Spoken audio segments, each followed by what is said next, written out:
And Coach, let's kind of go back, because I'm curious just out of regards to, you got the job at Notre Dame. It's a huge process. We heard all about Coach Kelly going through his time there. Talk about the hiring process at Notre Dame, how you were presented with the job, and how you ended up being contacted for the position.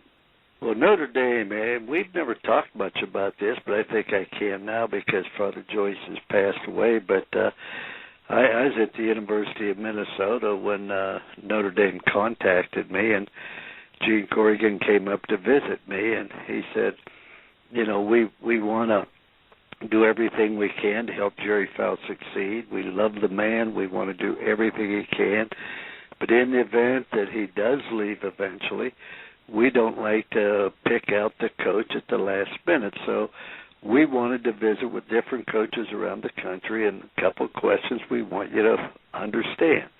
That there are certain things at Notre Dame are not negotiable. And I said, what are they? And he said, well, we don't take transfers. We don't redshirt. We don't have an athletic dorm. We don't have good facilities, and we don't plan on improving because we don't want to get in the arms race like everybody else. We got a bigger weight room. We want them to come to Notre Dame because they want to be part of our family.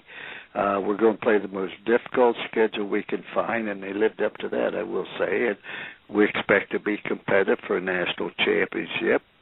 And he said the other thing is not negotiable. He said we have a policy that the head football coach was not allowed to make more than the president of Notre Dame. And then I found out the president of Notre Dame was a priest that took a vow of poverty. Now he said, we're bringing these things because these things are not negotiable. If you were to end up at Notre Dame, we don't want you to come there thinking, well, we'll change this or that. He said, no, we're talking to different coaches. He said, this is nothing about you coming to Notre Dame. All we want to do is find out who would be interested in Notre Dame with understanding these parameters. And he didn't say anything that would keep us from winning. He didn't say you could only play with 8 and everybody else has 11. What he did say, there's going to be problems, there's going to be difficulties in anything you do. And I said, no, those don't present a problem to me. And he said, once again, we want to do everything we can to help Jerry Fowles win. We love the man.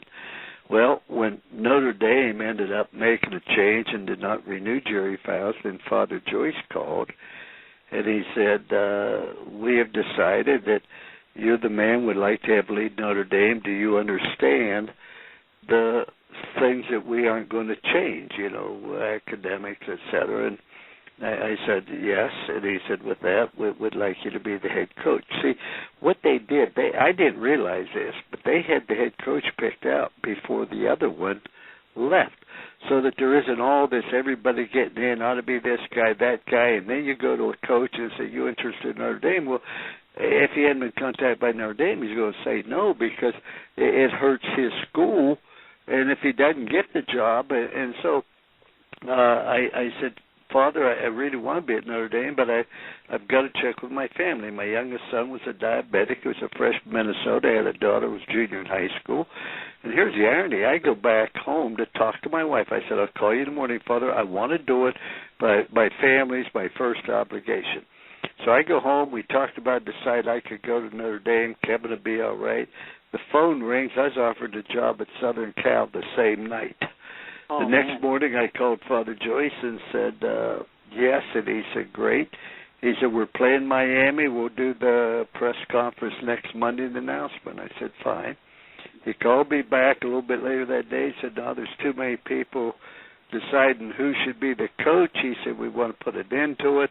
Notre Dame leaves for Miami at 11 in the morning on Wednesday of Thanksgiving. He said, we'll have the press conference at 1 o'clock. And that's how I ended up at Notre Dame.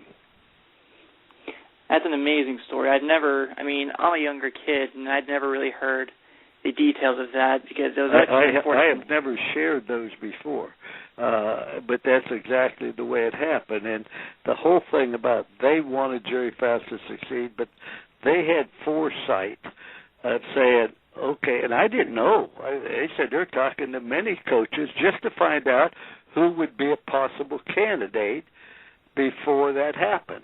And I didn't know. Maybe they talked to 20 other people. I don't know, but that's exactly how I ended up at Notre Dame.